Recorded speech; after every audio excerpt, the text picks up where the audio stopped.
j'espère que vous allez bien, je suis très contente de vous retrouver pour une nouvelle vidéo. Aujourd'hui je vais vous faire un book haul. C'est le dernier book haul que vous allez voir sur cette chaîne avant un bon moment, puisque en 2024 j'ai décidé de lancer un no buy. On y reviendra après la vidéo parce que il y a vraiment beaucoup de choses à vous montrer. Je vais me passer de vous faire des résumés à chaque fois parce que sinon on y est encore demain. Là c'est vraiment vous montrer tous les derniers achats que j'ai fait sur la fin 2023 et un peu début 2024 parce que j'ai inclus un peu les cadeaux de Noël ou les trucs qui sont arrivés un peu à la bourre. Je regarde en bas parce que je vois les deux piles.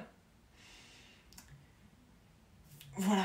Je commence par vous présenter Et à la fin il meurt de Lou Lui, qui est un livre illustré, qui est une très belle édition, donc en hardback avec un joli jaspage doré, mais c'est pas le sujet. C'est surtout un livre illustré qui parle des contes de fées, donc dans le temps un petit peu, du moment où ils ont été écrits, comment ils ont été appropriés dans le temps, que ce soit à leur époque ou que ce soit aujourd'hui, pour un petit peu parler du coup de l'appropriation des contes et ce à quoi ils ont réellement servi pour la société, que ce soit pour les enfants ou que ce soit pour les adultes, et surtout comment on est passé de l'un à l'autre. Je l'ai déjà lu, j'ai trouvé ça hyper intéressant, franchement c'est une lecture que j'ai trouvée très chouette, en plus d'être très sympa au niveau des dessins, j'ai appris beaucoup de choses. Et si vous aimez du coup l'histoire de la littérature et surtout l'histoire des contes, que ce soit via Perrault, Grimm ou leur adaptation plus récente, franchement foncez parce que là-dessus il apporte vraiment beaucoup de choses et j'étais très contente de le découvrir. Fin 2023 c'est aussi le moment où j'ai décidé moi de me mettre à faire fêtes païennes et donc les fêtes des saisons, de la roue des saisons, et c'est pour ça que j'ai acheté beaucoup de livres en rapport avec ça. Le premier que je vais vous présenter, il s'agit de Samhain, la grande fête de l'automne. Il me semble que c'est Sidonie Dauvain, je vous mettrai de toute façon la lien en barre d'infos ou je vous l'écrirai si jamais je me suis plantée. Donc c'est un livre que j'avais acheté pour un peu m'initier à la fête de Samhain, donc qui est le nouvel an des sorcières, c'est le 31 octobre, c'est ce qui a donné naissance à Halloween par la suite. Sympa pour s'initier,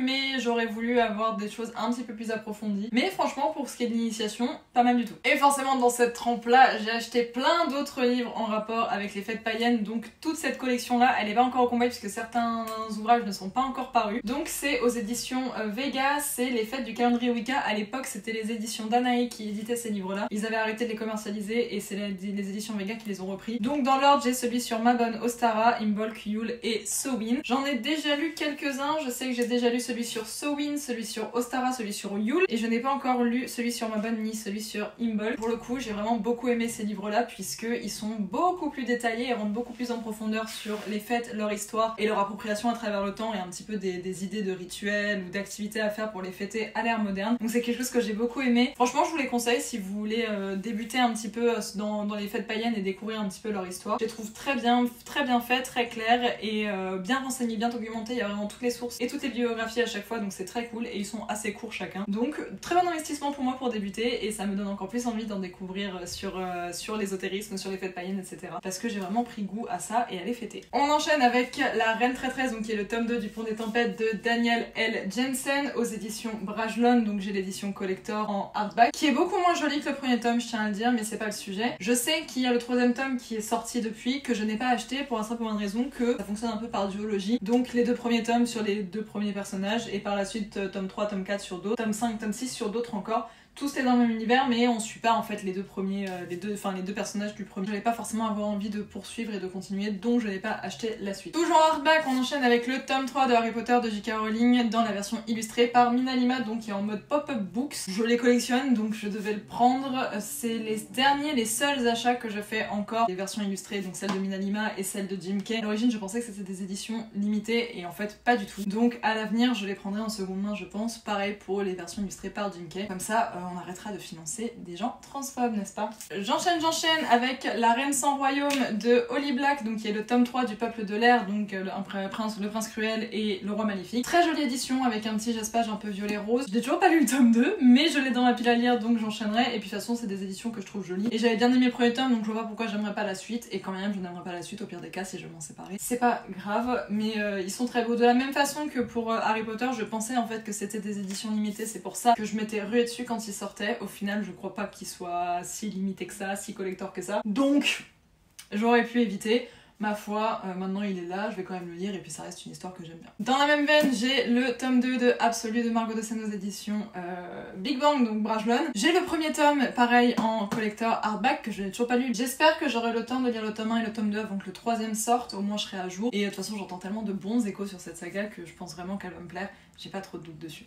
On enchaîne avec un petit illustré tout mignon qui s'appelle Princesse sans filtre, qui est d'un collectif dont j'ignore absolument le nom ni des auteurs ni des illustrateurs. Mais en gros c'est des petites planches de BD sur les princesses Disney, mais avec beaucoup d'humour et beaucoup plus décalé que les dessins animés d'origine. On est vraiment sur un truc beaucoup plus moderne avec des petites vannes et tout. Je pense qu'il plairait aussi bien à des enfants, parce que c'est le public cible quand même, qu'à des adultes, parce qu'il y a vraiment des petites vannes que j'ai trouvé très chouettes et j'ai bien aimé le côté en fait BD comme ça. On verra si je prends la suite, si je la trouve un jour ou pas, mais en tout cas c'était très rafraîchissant comme petite lecture. On va passer aux achats que j'ai fait au Salon du Livre de Montreuil. On commence par Supernova de Axel Ménéglier, donc c'est le premier tome d'une trilogie que j'ai eu dédicacé, je suis trop contente, je vais essayer de vous la montrer. Donc que j'ai eu dédicacé, je suis trop contente, très mimi. L'édition est très jolie et puis je pense que ça va me plaire. On est sur une histoire d'école de magie avec un système de magie qui fonctionne à travers les constellations et les signes du zodiaque. Concrètement, c'est un petit peu tout ce qui est fait pour me plaire, donc j'ai aucun doute quant au fait que je vais aimer. Toujours au Salon du Livre de Montreuil, j'ai acheté Légende délatée de Travis Baldree aux éditions Inis, que j'avais dans le viseur depuis hyper longtemps sans jamais me laisser tenter. Et franchement, c'était une extrêmement bonne idée de me laisser tenter, puisqu'entre temps je l'ai beaucoup aimé. On est sur de la cozy fantasy, donc c'est vraiment un livre où il n'y a pas énormément d'action. On est vraiment tourné autour de Viv, donc qui est cette jeune fille là, cette orque là, qui veut ouvrir son café dans un monde où le café n'existe pas, le concept de coffee shop n'existe pas. C'est ça que j'ai bien aimé, c'est qu'on suit juste la meuf et son équipe en train de monter leur bise. C'est hyper mimi, hyper doux, c'est vraiment du miel sur le cœur et ça donne faim pour le coup. Prévoyez les snacks si vous lui comptez le lire parce qu'il donne faim. Mais il est tout mimi, franchement il a juste fait du bien à mon cœur quoi. Toujours au Salon du Livre, j'ai acheté 6 baisers manqués et une histoire d'amour de Tess Sharp aux éditions de la collection R. J'avais très envie de continuer d'enrichir un petit peu ma bibliothèque d'œuvres LGBTQIA+, et encore plus spécifiquement d'œuvres saphiques. J'avais entendu pas mal d'avis sur celui-là, comme quoi il était assez sympa et qu'il était bien écrit, donc j'ai voulu me laisser tenter. On est sur du contemporain young adulte, généralement c'est ce que j'aime bien pour aborder toute la question de la sexualité et des questions d'identité, de genre, etc., d'orientation sexuelle. J'aime bien les contemporains young adultes pour ça, donc je me suis dit qu'on allait tester et je l'ai pas encore lu. Je pense le lire très prochainement, tout du moins cette année, puisque de toute façon c'est mon objectif de vider ma fille à lire. Dans cette idée-là de lire un petit peu plus de livres LGBTQIA+, et saphiques, plus spécifiquement, pardon, j'ai craqué au Salon du Livre pour Le Secret du Colibri de J. Robin Brown aux éditions du Chat Noir. C'est dans la collection Chat Blanc, je crois, celle-là. Donc là, on est sur quelque chose de beaucoup plus personnel, on va dire, j'imagine, plus tragique en tout cas, puisque ça va mêler histoire d'amour et surtout histoire de deuil. C'est ça, d'une jeune fille qui tombe amoureuse et qui perd en fait la personne dont elle est tombée amoureuse, la jeune fille dont elle est tombée amoureuse. Et donc c'est toute cette question de reconstruction, de faire le deuil après avoir perdu la personne qu'on aime. Je pense qu'il va me faire pleurer, je le sais d'avance honnêtement, mais écoutez, je sais pas pourquoi, il y a un petit truc au fond de moi qui a hâte de pleurer, parce qu'il va beaucoup me toucher, mais je pense qu'il est important. Derniers achats que j'ai fait au Salon du Livre, ça va être très rapide, ce sont 2 petits livres qui s'appellent Petit grimoire plantes sorcières, un sur les plantes utilisées en sortilège, l'autre sur les plantes utilisées pour la protection. Ce sont des jolis petits livres illustrés, c'est aux éditions Au bord des continents, qui est une petite maison d'édition indépendante bretonne. Très sympa, ils éditent beaucoup de livres sur les légendes, folklore de la Bretagne, Royaume-Uni et tout. Donc si jamais vous êtes intéressé par ces sujets-là, foncez parce que c'est vraiment cool. En attendant, ces 2 petits-là, je les ai lus, je les ai trouvés sympathiques, mais ils étaient plus là pour parler des plantes et de leur utilisation dans les légendes et dans le folklore en fait, que vraiment dans leur utilisation, dirons-nous, à la sorcellerie moderne si on veut. Là-dessus, ça manquait un petit peu d'éléments. Bon après, ils étaient très sympas, ils sont très jolis et ça m'a permis de découvrir la maison d'édition. Oui, j'ai envie d'acheter d'autres choses chez eux. Plus cette fois du coup tourner sur les contes et légendes. Donc affaire à suivre. Dans mon chemin ésotérique, j'ai une amie qui m'a offert pour Noël, on avait fait un Père Noël secret avec tout un groupe de copains, de copines, et une amie qui était tombée sur moi m'a offert Le Yoga des sorcières de Sarah Robinson, qui est donc un livre sur la pratique du yoga tout simplement, mais avec une portée un peu plus spirituelle, ésotérique. Je me suis pas encore trop intéressée à ce livre, mais j'étais très contente de le recevoir puisque ça va me permettre d'aborder et de découvrir de nouvelles choses que je vais peut-être intégrer à ma pratique par la suite. Et en plus de ça, il est très joli. Ça reste un livre qui parle de yoga et ça reste un livre du coup dont je vais pouvoir me servir, ne serait-ce que pour faire un petit peu des petites séances et me détendre, méditer, etc. D'ailleurs, je viens de me souvenir que dedans, elle m'avait glissé, donc ça c'est plus pour mon chéri, c'est une carte sur David Bowie puisque mon chéri est fan de Bowie, et également un marque-page qu'elle avait fait elle-même et que je trouve trop beau. D'ailleurs, j'en profite parce qu'il y a de fortes chances que tu passes par là. Merci encore Lise pour ce cadeau, j'adore. On enchaîne, là on est sur 25 Faubourg des Étoiles de Laetitia Arnoux aux éditions Twinkle Edition, donc qui était un petit livre, une petite romance de Noël je crois, très mignonne, qui se passe à Paris, qui se passe à Montmartre pour être plus exact, dans une bibliothèque si je dis pas de bêtises, ou tout du moins dans une librairie. Je fais beaucoup confiance à Laetitia Arnoux et à sa plume d'autrice puisque j'ai déjà lu certaines œuvres d'elle et je le lirai pour l'hiver prochain je pense, ce sera la bonne saison. Toujours de Laetitia Arnoux et toujours aux éditions Twinkle, j'ai reçu et lu le dernier tome de la saga Petit Shiba, donc un Shiba en hiver, qui est une petite saga de livres illustrés comme ça, sur l'histoire de Orion, donc qui est le petit Shiba pour être plus exact, c'est le Shiba des deux propriétaires, des deux gérants de la maison d'édition, donc de Laetitia Arnoux et de Jérémy Angelo, qui s'appelle vraiment Orion. Donc trop mignon qu'ils aient fait une petite saga sur lui. C'est une saga que je soutiens via les projets Ulule depuis le tout premier tome. J'ai beaucoup d'affection pour cette petite saga et pour cette maison d'édition de manière générale. J'aime vraiment beaucoup soutenir ce qu'ils font, je trouve ça très cool. J'ai lu du coup ce petit tome là, je l'ai trouvé très chouette et j'ai bien aimé qu'il ait plusieurs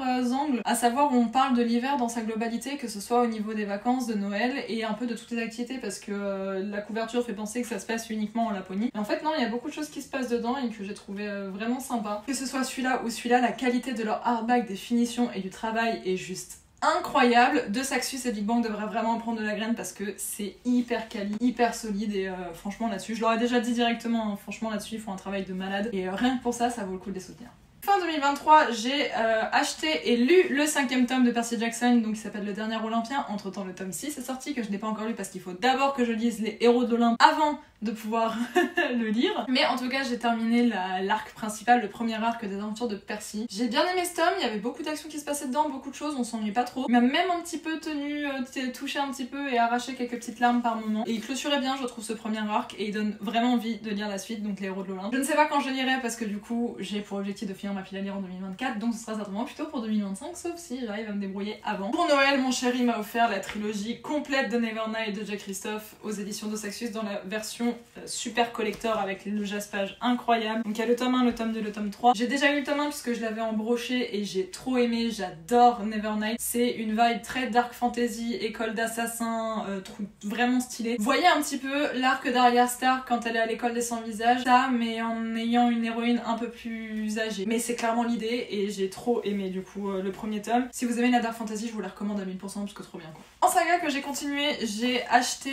et je me suis fait offrir, il y a les deux, le tome 4 de l'Or Olympus ainsi que le tome 5 de l'Or Olympus de Rachel Smith. Donc j'ai lu le tome 4, j'ai pas encore lu le tome 5. On est sur une réécriture d'Hadès et Perséphone, beaucoup plus romantisée, très mignonne, avec un style de dessin vraiment très chouette et des jeux de couleurs vraiment très cool. C'est une saga que j'aime suivre. J'ai beaucoup aimé le tome 4 parce qu'on introduit des nouveaux personnages et notamment des personnages de la mythologie grecque. Là je pense spécifiquement à Athéna qui est normalement une déesse dans la mythologie à laquelle je suis pas forcément très réceptive, mais j'ai beaucoup aimé la façon dont elle a été représentée dans ce livre et j'ai le tome 5 que je vais lire incessamment sous peu. Voilà, si vous aimez les réécritures et que vous aimez les romans graphiques, je pense que vous n'êtes pas passé à côté parce qu'en plus de ça, à l'origine c'était publié sur Webtoon avant d'être publié en papier, mais ça reste un petit truc très agréable à lire quand on a envie de se vider la tête. J'ai également fait l'acquisition de Nos fins violentes de Chloé Gong aux éditions Sabran, donc la collection plutôt conte, réécriture, mythologie de Saxus. C'est la suite de Ses plaisirs violents. Magnifique jaspage, toujours une très jolie édition. Là-dessus, ils font un travail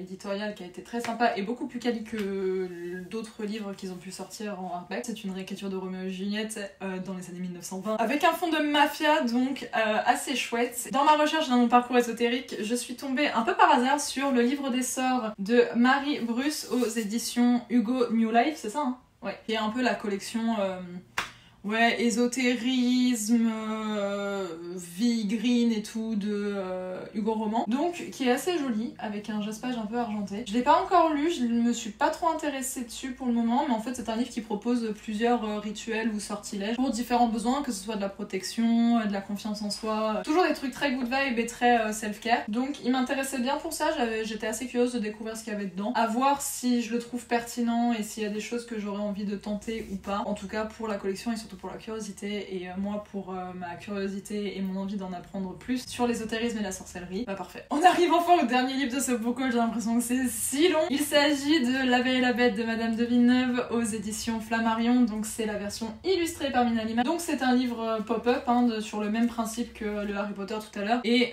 sur beaucoup d'autres contes qui ont été édités et qui sont sortis comme ça chez Flammarion. J'ai également Peter Pan dans la même édition. C'est une façon très sympa de faire découvrir les contes dans leur écriture lecture originale aux plus jeunes, puisque du coup le côté pop-up le rend un peu plus attractif et surtout casse le côté parfois vieux français. Autant Peter Pan il est assez accessible, autant lui vraiment La Belle et la Bête de Madame Mignonne, je l'ai déjà lu. Et je sais que parfois le niveau de français peut être un peu déroutant et ça peut manquer de rythme aussi, donc je me dis là le côté pop-up est un peu plus sympa. Et puis de toute façon il est tellement beau que moi je devais l'avoir dans ma collection, j'adore La Belle et la Bête, ça fait partie de mes histoires préférées de tous les temps. Un peu normal qu'il soit dans ma collection, dans ma bibliothèque, et je l'aime trop, il est trop... Oh, ça y est, on a fini ce book haul, c'était si long, tellement de livres mon dieu, j'ai l'impression d'avoir sorti la moitié de mes livres de mes étagères, que la bibliothèque est vide maintenant. Comme je vous le disais en des vidéos, c'est certainement le dernier book haul que vous allez avoir avant un moment et peut-être le seul book haul de tout 2024 que vous aurez, puisque j'ai décidé pour cette année de faire un vrai, enfin presque, j'ai 2 exceptions, mais j'essaie de faire un gros no-buy cette année pour vider ma pile à lire. L'an dernier j'ai lu à peu près 72 livres dans l'année, j'en ai à peu près 60 dans ma pile à lire et je me suis dit 2024 Marie-Sophie, tu